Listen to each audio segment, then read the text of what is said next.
وَنُقَلِّبُ أَفْئِدَتَهُمْ وَأَبْصَارَهُمْ، ہم الٹ دیں گے ان کے دلوں کو بھی اور ان کی آنکھوں کو بھی.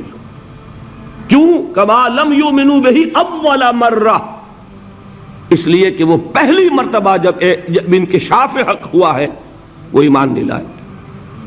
اس کا میں ایک واقعہ آپ کو سنانا چاہتا ہوں کہ کس طرح صحابہ کرام پر بھی وقتی طور پر یہ واقعہ اگر صحابہ کرام کا نہ ہوتا تو یہ حقائق سمجھ میں نہ آتے. غزوہ تبوک کے موقع پر یہ میں جملہ انکمپلیٹ رہ گیا، ضعف ایمان کا حملہ ہو جاتا تھا، نفاق کا نہیں معاذ اللہ، لیکن ضعف ایمانی کی اگلی منزل شروع ہو جاتی ہے نا نفاق. جہاں جھوٹ بولنا شروع کیا نفاق، جھوٹی قسمیں کھانی شروع کی سیکنڈ سٹیج، اور جہاں مومنین صادقین سے بغض اور عداوت پیدا ہو گیا وہ تھرڈ سٹیج.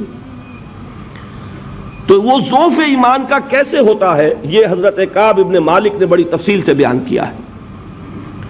غزوہ تبوک کے موقع پر جہاں منافقین نے آ کر جھوٹے بہانے بنائے، جھوٹی قسمیں کھائیں اور حضور سے ایگزمپشن لے لی، چھٹی لے لی، رخصت لے لی، وہاں 3 ایسے صحابہ بھی تھے جو مومن صادق تھے، لیکن وقتی طور پر شیطان نے انہیں ورغلایا. کیسے ورغلایا وہ سمجھ لیجئے. کعب ابن مالک نے تفصیل سے بیان کیا ہے، اور میرے نزدیک یہ جہاں تک میرا مطالعہ ہے طویل ترین حدیث ہے، بخاری اور مسلم میں بھی موجود ہے. حضور جب واپس آئے ہیں اور اب آپ نے ایک ایک کو بلایا، جن لوگوں نے تو پہلے جھوٹی قسمیں کھا لی تھی ان کو تو بلانے کی ضرورت نہیں تھی، لیکن کچھ لوگ ایسے بھی تھے کہ جنہوں نے ایگزمپشن بھی نہیں لی تھی اور گئے بھی نہیں تھے. اب ان کو آپ نے ایک ایک کر کے پیشی ہوئی، آپ کیوں نہیں گئے تھے؟ تو اب جو منافقین تھے ان میں سے انہوں نے اس موقع پہ جھوٹی قسمیں کھا لی. خدا کی قسم حضور ہم تو بالکل تیار تھے، پوری میں نے تیاری بھی کر لی تھی، پورا ارادہ تھا، یہ وقتی طور پر یہ مصیبت مجھ پر آ پڑی. جس نے قسم کھائی انہوں نے کہا اچھا ٹھیک ہے جائیے. کعب ابن مالک کی باری آئی تو ان کے الفاظ اپنے یہ کہ جب میں پیش ہوا تو حضور کے چہرے مبارک پر ایک غصے والی مسکراہٹ تھی. زہر خند کہتے ہیں نا، ایک مسکراہٹ ہے لیکن غصے کے ساتھ، غضبناک. آپ فرمائیے آپ کیوں نہیں گئے؟ حضرت کعب یہ فرماتے ہیں کہ میں نے عرض کیا کہ حضور زبان میرے پاس بھی ہے، جھوٹ میں بھی بول سکتا ہوں، لیکن جھوٹ بول کر میں اس وقت آپ کی ناراضگی سے تو بچ جاؤں گا لیکن اللہ کے پکڑ سے نہیں بچ سکوں گا.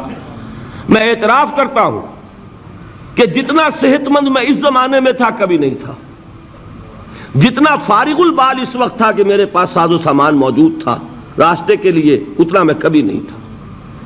لیکن ہوا کیا؟ ہوا یہ کہ مجھے میرے نفس نے، شیطان نے پٹی پڑھائی. وہ پٹی کیا پڑھائی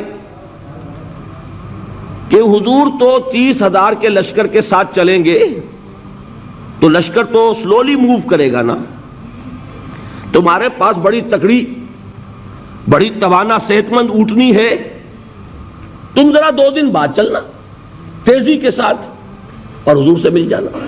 بس یہ تاخیر کا حربہ.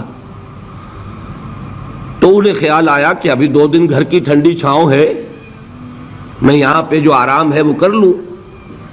مجھے جگر کا شعر یاد آیا ہے کہ تپتی راہیں مجھ کو پکاریں، دامن پکڑے چھاؤں گھنیری. ایک طرف فرض کی پکار ہے، اس میں تو ظاہر بات ہے کہ وہ تپتی راہیں ہیں. لا تنفروا فی الحر سنا چکا ہوں آیت. یہاں گھر میں نخلستان میں کھجوروں کی چھاؤں میں اہل و عیال میں یہ ٹھنڈی چھاؤں جو ہے یہ پکڑ رہی ہے. بھائی 2 دن ٹھہر کے چلے جانا، ٹھیک ہے، کوئی نیت میں خرابی نہیں نا. اس کے بعد پھر جب ابھی 2 دن اور ٹھہر جاؤ، یہ تو بڑا لمبا سفر ہے، ذرا تیز اور دوڑ لینا. تو فرماتے ہیں کہ حضور میں اسی طریقے سے تاخیر و تعویق میں پڑا رہا، یہاں تک کہ ایک روز اچانک مجھ پر یہ چیز منکشف ہوئی کہ اب تو میں چاہے کتنا بھی تیز چل لوں میں آپ سے نہیں مل سکتا. میرے اعصاب ڈھیلے ہو گئے، اس طرح میں محروم رہ گیا. حضور نے بائیکاٹ کا حکم دیا صحابہ کو. 3 صحابہ تھے ایسے، 2 اور تھے جنہوں نے اسی طریقے سے اعتراف کیا. حضور نے حکم دے دیا کوئی ان سے گفتگو نہ کرے، سوشل بائیکاٹ. بڑی سخت سزا تھی جو دی گئی ہے، اس کی بڑی تفاصیل ہیں. اللہ تعالیٰ شوق دے تو وہ حدیث پوری پڑھیے. میں نے تو 2 جمعوں میں ایک مرتبہ صرف اس ایک حدیث کو بیان کیا تھا. شاید کہیں کیسٹس ہوں میرے ہاں، ہمارے نمبر کوئی مجھے یاد نہیں ہے، لیکن یہ بڑی عجیب حدیث ہے. لیکن اس میں جو اصل سبق ہے وہ کیا ہے؟ اس طریقے سے شیطان لیت و لال، تاخیر، تعویق، ابھی کیا جلدی ہے، ذرا اس کام سے فارغ ہو لو، ذرا پھر تلافی کر لینا، ذرا زیادہ زور سے کام کر لینا، یہ وہ چیز ہے کہ جو وہ تو خیر صحابی تھے، بچ گئے. اگر وہاں جھوٹی قسم بھی کھا دیتے تو گئے تھے. یہ تو اتنا ہی ہے نا، مردی و نامردی قدم فاصلہ دارد. اس میں تو یہی ہے کہ ذرا ایک جھوٹی قسم کھا دیتے، جھوٹے بہانہ بنا دیتے تو اب ضعف ایمان نہ رہتا، وہ نفاق کی سرحد شروع ہو جاتی. وہ اللہ تعالیٰ نے ان کو بچایا. لیکن یہ کہ ہم کیسے بچیں گے اگر ہم نے یہ روش اختیار کی؟ لہذا 3 کام. دوام ذکر نمبر 1، اس کی میں شرح کر چکا ہوں. 4 اذکار یاد کر لیجئے گا ان کو، ورنہ کیا فائدہ. نمبر 2، انفاق فی سبیل اللہ، نفاق کا علاج انفاق سے. نمبر 3، یہ عادت اپنے اندر پیدا کیجئے شعوری طور پر کہ جب ایک حقیقت واضح ہو جائے فوراً اعتراف کہ ہاں بھائی بات ٹھیک ہے آپ نے. جب ایک فرض کا احساس ہو جائے فوراً اس کی ادائیگی کے لیے آغاز.